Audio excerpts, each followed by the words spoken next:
ಗುರು ಎಂದರೆ ವ್ಯಕ್ತಿಯಲ್ಲ, ಶಕ್ತಿ. ಪ್ರತಿ ವ್ಯಕ್ತಿಯ ಬದುಕಿನ ದೀಪವಾಗಿರುವ ಶಿಕ್ಷಕರಿಗೂ ಸಹ ಒಂದು ದಿನವನ್ನು ಮೀಸಲಿಡಲಾಗಿದೆ. ಅದುವೇ ಸೆಪ್ಟೆಂಬರ್ 5. ಈ ದಿನವನ್ನು ಶಿಕ್ಷಕರ ದಿನಾಚರಣೆಯನ್ನಾಗಿ ಇಡೀ ದೇಶವೇ ಸಂಭ್ರಮದಿಂದ ಆಚರಿಸುತ್ತದೆ. ಈ ದಿನದಂದು ಪ್ರತಿಯೊಬ್ಬರು ತಮ್ಮ ಶಿಕ್ಷಣವನ್ನು ನೀಡಿದ ಶಿಕ್ಷಕರನ್ನು ನೆನೆದು ಧನ್ಯವಾದವನ್ನು ಹೇಳುತ್ತಾರೆ. ರಾಧಾಕೃಷ್ಣನ್ ಅತ್ಯುತ್ತಮ ಶಿಕ್ಷಕ, ತತ್ವಜ್ಞಾನಿ ಮತ್ತು ರಾಷ್ಟ್ರಪತಿ, ಉಪರಾಷ್ಟ್ರಪತಿ ಆಗಿದ್ದರು. ಅವರು 1952ರಿಂದ 1962ರವರೆಗೆ ಭಾರತದ ಮೊದಲ ಉಪರಾಷ್ಟ್ರಪತಿಗಳಾಗಿ ಸೇವೆ ಸಲ್ಲಿಸಿದ್ದರು ಮತ್ತು 1962ರಲ್ಲಿ ಭಾರತದ ಎರಡನೆಯ ರಾಷ್ಟ್ರಪತಿ ಹುದ್ದೆಯನ್ನು ಅಲಂಕರಿಸಿದರು. ಮೊದಲ ಶಿಕ್ಷಕರ ದಿನಾಚರಣೆಯನ್ನು ಸೆಪ್ಟೆಂಬರ್ 5, 1962ರಂದು ಆಚರಿಸಲಾಯಿತು. ಅಂದಿನಿಂದ ಇಂದಿನವರೆಗೂ ಸೆಪ್ಟೆಂಬರ್ 5ರಂದು ಶಿಕ್ಷಕರ ದಿನವನ್ನು ಆಚರಣೆ ಮಾಡಲಾಗುತ್ತಿದ್ದು, ಈ ದಿನವನ್ನು ಶಿಕ್ಷಕರಿಗಾಗಿ ಮೀಸಲಿಡಲಾಗಿದೆ. ಅಂದೋ ಹಿಂದಕ್ಕೆ ಗುರುವಿದ್ದ, ಮುಂದಕ್ಕೆ ಗುರಿಯಿತ್ತು, ನುಗ್ಗಿದುದು ಮುಂದೆ ಧೀರದಂಡು. ಇಂದೋ ಹಿಂದಕ್ಕೆ ಗುರುವಿಲ್ಲ, ಮುಂದಕ್ಕೆ ಗುರಿಯಿಲ್ಲ, ಮುಗ್ಗುತ್ತಿದೆ ಮಧ್ಯ ಹೆಡೆಹಿಂಡು. ಇದು ರಾಷ್ಟ್ರಕವಿ ಕುವೆಂಪು ಅವರ ಮಾತುಗಳು. ಇದು 100ಕ್ಕೆ 100ರಷ್ಟು ಸತ್ಯ. ಪ್ರತಿಯೊಬ್ಬರ ಜೀವನದಲ್ಲಿಯೂ ಗುರು ಬಹುಮುಖ್ಯ. ಹಲವರ ಜೀವನಗಳಲ್ಲಿ ತಮ್ಮ ಗುರುಗಳು ಬೀರಿದ ಪ್ರಭಾವದಿಂದ ತಾವು ತಮ್ಮ ಜೀವನದ ದಿಕ್ಕನ್ನೇ ಬದಲಿಸಿ ಯಶಸ್ವಿಯಾದ ಉದಾಹರಣೆಗಳಿವೆ.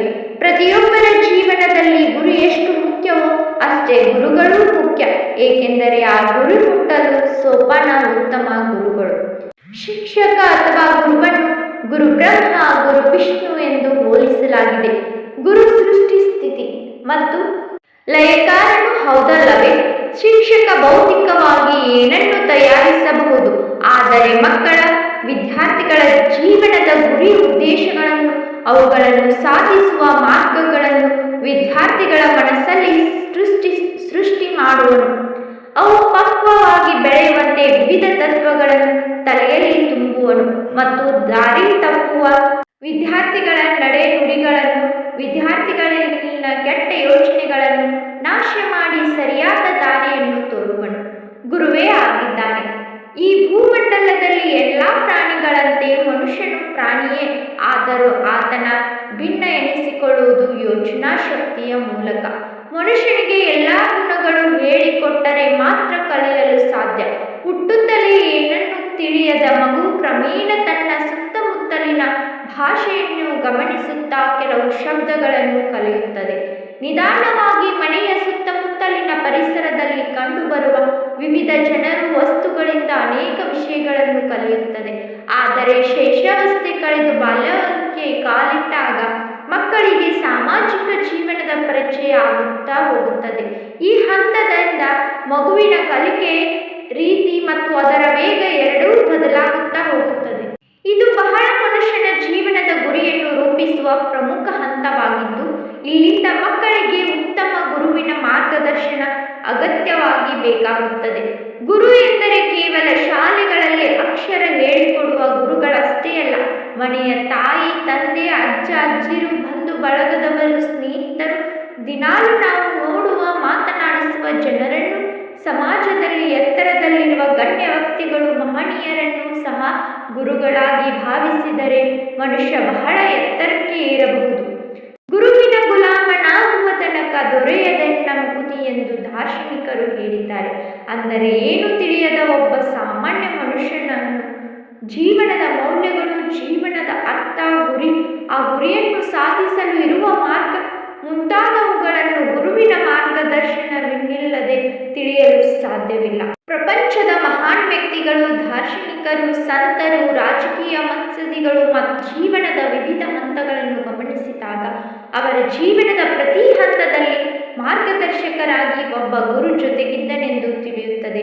ಮನಸ್ಸು ಎಲ್ಲ ಕಡೆಗೂ ಓಡುತ್ತಿರುತ್ತದೆ, ಆದರೆ ಅಂತಹ ಮನಸ್ಸಿಗೆ ಸರಿಯಾದ ದಾರಿ ತೋರುವ ಬುದ್ಧಿಯನ್ನು ಉಪಯೋಗಿಸಿ ಸಮಾಜಕ್ಕೆ ಒಳಿತು ಮಾಡುವ, ಮಾರ್ಗದರ್ಶನ ತೋರಿಸುವ ಶಕ್ತಿ ಇರುವುದು ಕೇವಲ ಗುರುವಿನಲ್ಲಿ ಮಾತ್ರ.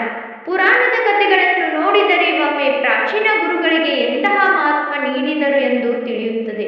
ಮಹಾಭಾರತ, ರಾಮಾಯಣದಂತಹ ಬೃಹತ್ ಕಾವ್ಯಗಳು ನಮ್ಮ ಪೂರ್ವಜರ ಜೀವನ ಕ್ರಮ, ಸಂಸ್ಕೃತಿ, ಅವರು ನಂಬಿದ್ದ ಗೌರವಿಸುತ್ತಿದ್ದ ಮೌಲ್ಯಗಳನ್ನು ತಿಳಿಸುತ್ತದೆ.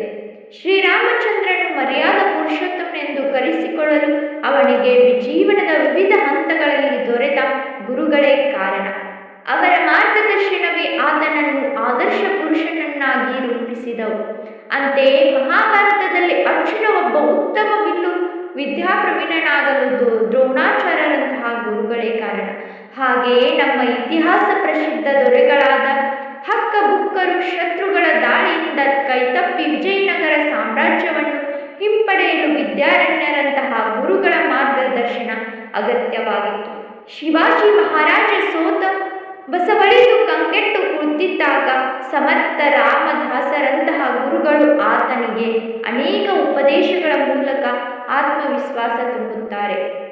ಆತ ಪುನಃ ತನ್ನ ಸಾಮ್ರಾಜ್ಯವನ್ನು ಪಡೆಯುವಲ್ಲಿ ಯಶಸ್ವಿಯಾಗಲು ಕಾರಣರಾಗುತ್ತಾರೆ. ಅಂಬೇಡ್ಕರ್ ಬರೆದ ಸಂವಿಧಾನ ಇಂದು ದೇಶದ ಹಣೆಬರಹವನ್ನು ನಿರ್ಧರಿಸುವ ಒಂದು ಸಂಹಿತೆಯಾಗಿದೆ. ಆದರೆ ಅವರಿಗೆ ಸಿಕ್ಕಂತಹ ಗುರುಗಳು ಸರಿಯಾದ ರೀತಿಯಲ್ಲಿ ಮಾರ್ಗದರ್ಶನ ನೀಡದಿದ್ದರೆ ಅಂಬೇಡ್ಕರ್ ಓದು ಮುಂದುವರಿಸಲು ಸಾಧ್ಯವಾಗುತ್ತಿರಲಿಲ್ಲ. ಮಹಾತ್ಮ ಗಾಂಧೀಜಿಯವರನ್ನು ಇಡೀ ವಿಶ್ವ ಕೊಂಡಾಡುತ್ತದೆ. ಅವರ ಅಹಿಂಸೆ ತತ್ವಗಳನ್ನು ಬಹಳಷ್ಟು ಮಂದಿ ಇಷ್ಟಪಡುತ್ತಾರೆ. ಆದರೆ ಮೋಹನ್ ದಾಸ್ ಕರಮ್ಚಂದ್ ಗಾಂಧಿ ಮಹಾತ್ಮ ಗಾಂಧಿಯಾಗಲು ಕಾರಣವಾದ ಗುರುಗಳು ಅನೇಕರು. ಅವರ ತತ್ವೋಪದೇಶಗಳ ಮಹಾತ್ಮ ಗಾಂಧಿಯವರ ಮನಸ್ಸನ್ನು ಆಳವಾಗಿ ಹೋಗು ಅಹಿಂಸೆ ಸತ್ಯದ ಬಗೆಗಿನ ನಂಬಿಕೆಯನ್ನು ಇನ್ನಷ್ಟು ಗಟ್ಟಿಗೊಳಿಸಿದವು. ಆದ್ದರಿಂದ ಭಾರತದ ಸ್ವಾತಂತ್ರ್ಯ ಹೋರಾಟದ ದಿಕ್ಕನ್ನೇ ಬದಲಾಗಿ ಅಹಿಂಸೆಯಿಂದ ಸ್ವರಾಜ್ಯವನ್ನು ಪಡೆದ ಪ್ರಪಂಚದ ಮೊದಲ ರಾಷ್ಟ್ರವಾಯಿತು. ಈಗಲೂ ನಮ್ಮ ಸುತ್ತಲಿನ ಯಾವುದೇ ನಾಯಕರನ್ನು ಕೇಳಿದರೆ ಅವರ ಜೀವನದ ಗುರಿ ಅವರ ಗುರು ಹಾಕಿಕೊಟ್ಟ ಮಾರ್ಗದ ಮೇಲೆಯೇ ನಡೆಯುತ್ತಿದೆ ಎಂಬ ಸತ್ಯ ತಿಳಿಯುತ್ತದೆ. ಆದರೆ ಇಂದು ಸಮಾಜ ವಿಚಿತ್ರ ರೀತಿಯಲ್ಲಿ ಬದಲಾಗುತ್ತದೆ. ಶಿಕ್ಷಕರ ಸ್ಥಾನಮಾನಗಳನ್ನು ಪಲ್ಲಟವಾಗುತ್ತಿವೆ. ಗುರುಗಳ ಮೇಲಿನ ಗೌರವ ಮೊದಲಿನಂತಿಲ್ಲ. ಇದಕ್ಕೆ ಕೇವಲ ವಿದ್ಯಾರ್ಥಿಗಳಷ್ಟೇ ಕಾರಣವಲ್ಲ, ಅವರ ಪೋಷಕರು, ನಮ್ಮ ಸಮಾಜ ವ್ಯವಸ್ಥೆ, ಮಾಧ್ಯಮಗಳು ಸಹ ಕಾರಣ. ಅಲ್ಲದೆ ಶಿಕ್ಷಕರು ಸಹ ಹಲವೆಡೆ ದಾರಿ ತಪ್ಪುತ್ತಿದ್ದಾರೆ. ಅವರ ವರ್ತನೆ, ನಡವಳಿಕೆಗಳು ಅನುಕರಣೀಯ ಎಲ್ಲ ಸಂದರ್ಭದಲ್ಲಿ ಇರುವುದಿಲ್ಲ. ಇಂದು ಶಿಕ್ಷಕರ ವೃತ್ತಿ ತನ್ನ ಸೊಬಗನ್ನು ಕಳೆದುಕೊಂಡಿದೆ. ಬಹುತೇಕ ಶಿಕ್ಷಕರಲ್ಲಿ ಬದ್ಧತೆ ಕಾಣುವುದಿಲ್ಲ. ಊದೋ ಶಂಖ ಊದಿದರೆ ಆಯಿತು ಎಂಬ ಪ್ರವೃತ್ತಿ ಬೆಳೆದು ಬಂದಿದೆ.